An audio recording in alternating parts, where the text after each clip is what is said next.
What are you running from? My dad. Then write about it. Let that pain become your inspiration. I have some stuff I need to sort out. And I deal with it the only way I know how, and that's to write a song.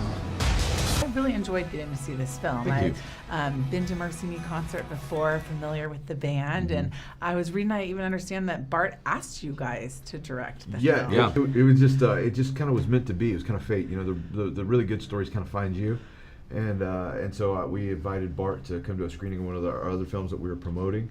And at the end of that, he started talking to us and said, I don't know if you know this, but there's a group of people who've been developing my life story for the past 5 years as a movie. I would love for you guys to consider directing. I was like, I don't know if you know this, but they sent us the script this morning. And it just was kind of meant to be. And the more we kind of dug into the script and John started writing on it, it was just too good to be true. And we're like, how has this story not been told yet? It provides so much context to the song, I can only imagine. And it's such a powerful story of forgiveness and redemption.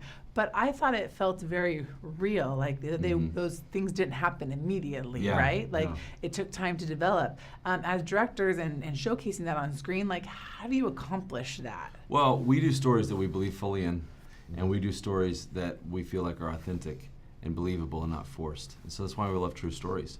And I think with this story, you know, obviously this song, multi-platinum, huge song, brought hope to millions and millions of people worldwide, including me. Finding the story behind the song was so powerful.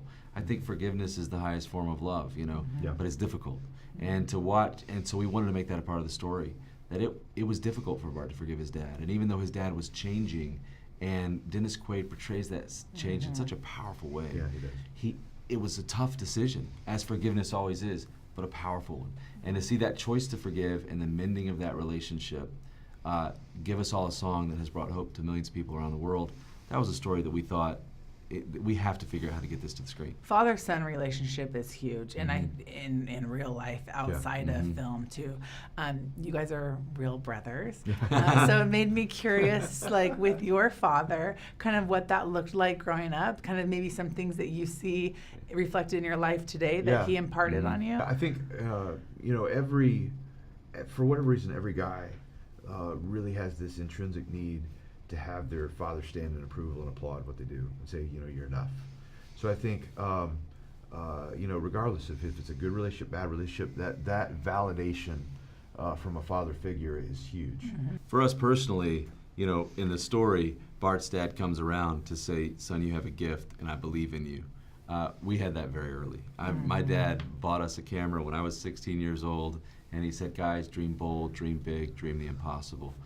And you know, that has stuck with us, and he's always been our biggest fan and championed our work. And so we are incredibly fortunate with the dad that we've been given. But I think there's a theme in this story of the power of a father, and I think that's a needed theme. And I think the cool thing about this story is it's about a dad that did it wrong until the last 2 minutes of the fourth quarter. But it was that turnaround that inspired this song. So it's never too late to encourage your kids and be involved in the life of your kids and to change the way that you operate as a dad.